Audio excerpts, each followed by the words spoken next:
আসসালামু আলাইকুম রহমতুল্লাহি ওয়া বারাকাতুহু। সম্মানিত উপস্থিতি, সবাইকে ঈদের শুভেচ্ছা, ঈদ মোবারক।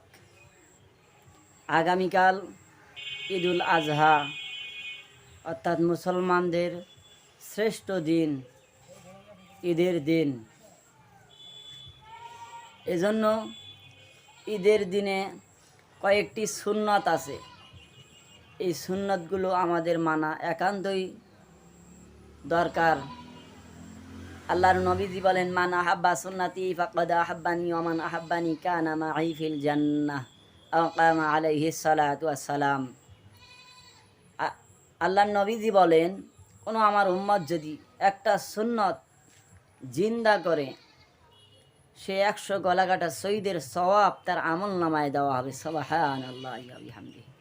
এজন্য আমাদের আগামীকাল যেহেতু ঈদুল আজহা, ঈদের দিন, মুসলমানদের একটা খুশির দিন, এই ঈদুল আজহা কিছু সুন্নত আছে। সেটি হচ্ছে সাত সকালে উঠে ফজরের সলাত জামাতে আদায় করা। আমরা অনেকে আছি ফজরের সলাত তো দূরের কথা, ফজরের সলাত কাজা করে ফেলি, ফজরের সলাতে পড়ি না। ঈদুল আজহার নামাজ পড়ার জন্য আমরা ব্যস্ত থাকি। এটা মোটেই আমাদের কাম্য নয়, কারণ ঈদুল আজহার নামাজ ওয়াজিব নামাজ। কিন্তু ফজরের নামাজ ফরজে আইন, এটা আপনাকে আমাকে অবশ্যই আদায় করতে হবে। না আদায় করলে আপনি গুনাহগার হবেন। এজন্য সাত সকালে উঠে অত্যন্ত হলেও ফজরের নামাজটা জামাতে আদায় করতে হবে। 1 নম্বর ফজরের নামাজ জামাতে আদায় করা। ফজরের নামাজ জামাতে আদায় করার পর 2 নম্বর হচ্ছে মেসওয়াক করা। মেসওয়াক করলে 70 গুণ সব আল্লাহ আমল নামায় দিয়ে দেন। সুবহানাল্লাহ। যেন আমাদের মেসওয়াক করতে হবে। মেসওয়াক করার পর 3 নম্বরে সাবান দিয়ে উত্তম রূপে গোসল করা। শরীরটা পাক পবিত্র করে গোসল করে উত্তম রূপে গোসল করতে হবে। 4 নম্বরে সাধ্যমতো অনুযায়ী পাক সাফ পবিত্র পোশাক পরিধান করা। পাঞ্জাবি, পায়জামা, টুপি পরিধান করে ঈদগাহের মাঠে যাওয়া। 5 নম্বরে হচ্ছে জোরে জোরে তাকবীর পাঠ করতে করতে ঈদগাহের মাঠে যাওয়া। আল্লাহু আকবার, আল্লাহু আকবার, লা ইলাহা ইল্লাল্লাহু, আল্লাহু আকবার, আল্লাহু আকবার, ওয়ালিল্লাহিল হামদ। এই তাকবীরের তাসলিমা জোরে জোরে পাঠ করতে করতে ঈদগাহের মাঠে যাওয়া। আর ঈদুল ফিতরে চুপি চুপি পাঠ করতে হবে এই তাকবীরের তাসলিমা পাঠ করা ওয়াজিব।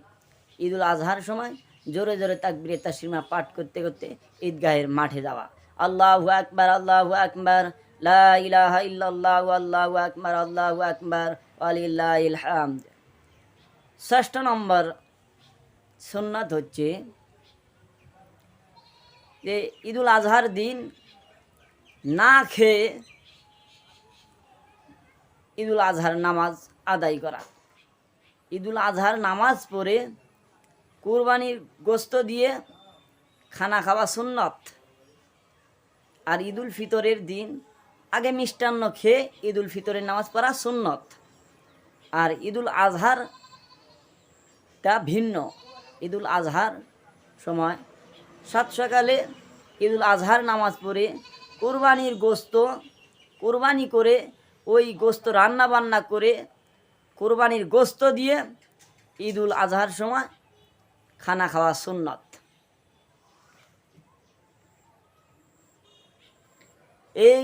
এই সুন্নতগুলি প্রত্যেকটা নর নারীর জন্য আদায় করা আবশ্যক।